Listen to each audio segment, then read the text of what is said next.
જય શ્રી કૃષ્ણ મિત્રો, કેમ છો બધા? અત્યારે આપણે ગીતાજીના દરેક અધ્યાયનો ગીતાસાર સાંભળી રહ્યા છીએ. તો આજે ચાલો શરૂ કરીએ શ્રીમદ ભગવદ્ ગીતા અધ્યાય 8 અક્ષર બ્રહ્મયોગ, શાશ્વત ભગવાનનો યોગ. આ અધ્યાય એવા અનેક શબ્દો અને વિભાવનાઓની સંક્ષિપ્તમાં સ્પષ્ટતા કરે છે, જે અંગે ઉપનિષદોમાં વિસ્તૃત વર્ણન કરવામાં આવ્યું છે.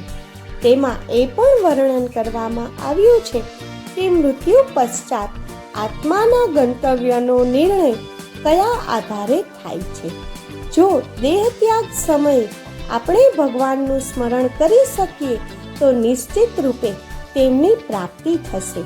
તેથી આપણે આપણા દૈનિક કાર્યોની સાથે પ્રત્યેક ક્ષણે ભગવાનનું ચિંતન અને સ્મરણની સાધના કરવી આવશ્યક છે.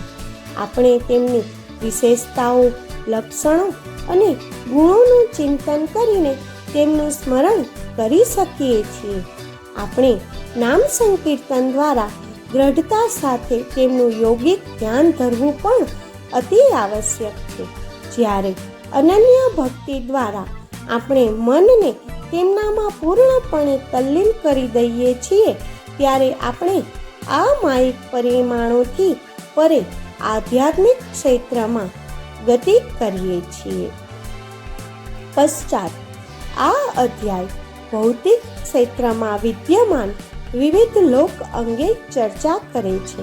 એમાં દર્શાવવામાં આવ્યું છે કે કેવી રીતે આ સૃષ્ટિના ચક્રમાં આ સર્વલોક અને તેમાં નિવાસ કરતા પ્રાણીઓના સમુદાય પ્રગટ થાય છે અને પુનઃ પ્રલયના સમયે વિલીન થઈ જાય છે.